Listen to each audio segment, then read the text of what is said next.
The future of lawsuits against the maker of OxyContin now up in the air. Just 6 weeks before a landmark trial in the fight against the nation's opioid epidemic comes news that drug maker Purdue Pharma could file bankruptcy. Live on your side, investigator Scott Knoll spoke with a legal expert about what this could all mean. Yeah, that trial is supposed to start here in Cleveland at the end of October. But one legal expert says a bankruptcy filing now would likely push pause on the case.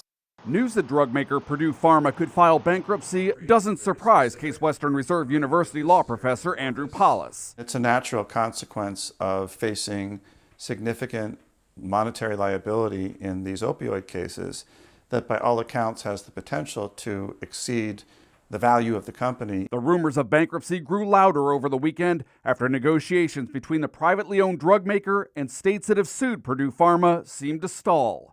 Nearly every state and about 2,000 counties and local governments, including Cuyahoga and Summit counties, have pending lawsuits against drug companies, distributors, and retailers, hoping to recoup expenses connected to the nation's opioid crisis, which has been linked to more than 400,000 deaths over the last 2 decades.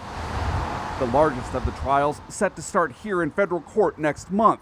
But Paulus says bankruptcy could put the brakes on everything. The whole thing presses pause immediately. Whether at that point the trial can go forward without Purdue in it, in other words, if the plaintiffs say, okay, we'll just try our claims against the other defendants at this point, is a question that remains to be seen. He says that will largely depend on the bankruptcy court. It could try and sort out the claims itself or allow a trial to eventually determine how much, if anything, Purdue pays.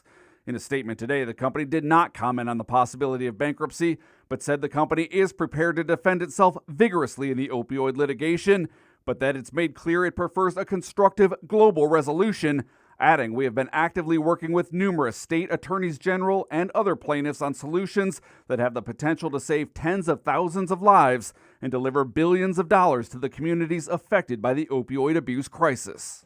And Paulus says timing here really could be everything. If Cuyahoga and Summit counties take Purdue Pharma to trial and win before the company files bankruptcy, they could then be first in line to collect. But if the company files bankruptcy before trial, the counties could be forced to split whatever assets the drug maker has with everyone else who's made a claim. Guys, that could be pennies on the dollar. Wow. So it's a wait and see right now. Absolutely. All right. Could be a lot of time.